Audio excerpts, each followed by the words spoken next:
नमस्कार दोस्तों, आज की सबसे बड़ी खबर आ चुकी है। अगर आप सरकारी कर्मचारी हैं तो सबसे पहले हमारे चैनल को सब्सक्राइब कर लें।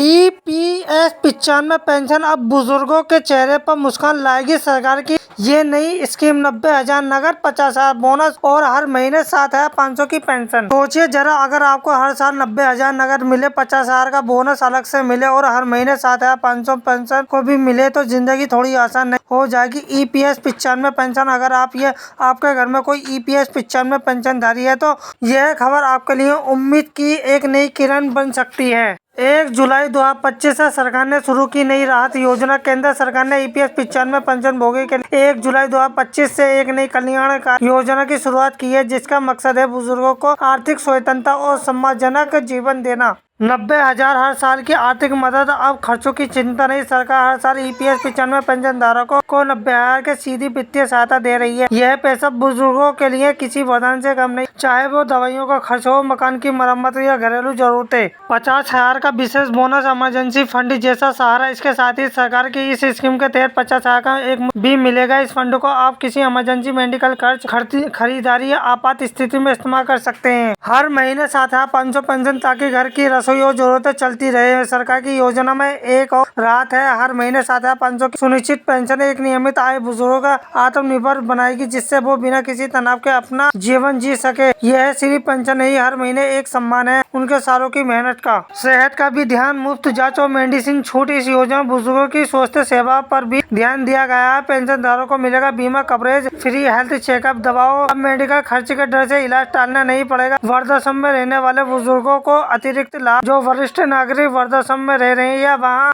रजिस्ट्रेड, उन्हें इस योजना का सीधा लाभ मिलेगा। सरकार का लक्ष्य है हर बुजुर्गों को सम्मानजनक और सुरक्षित जीवन देना। क्यों जरूरी है योजना? भारत के लाखों EPS 95 पेंशन भोगी वर्षों तक के देश की सेवा करने के बाद आज आर्थिक संघर्ष का सामना कर रहे हैं। सरकार की यह पहल सिर्फ पैसे की मदद नहीं, बल्कि एक भावनात्मक सहारा भी है, ताकि हमारा बुजुर्ग खुद को अकेला या बोझ न समझे।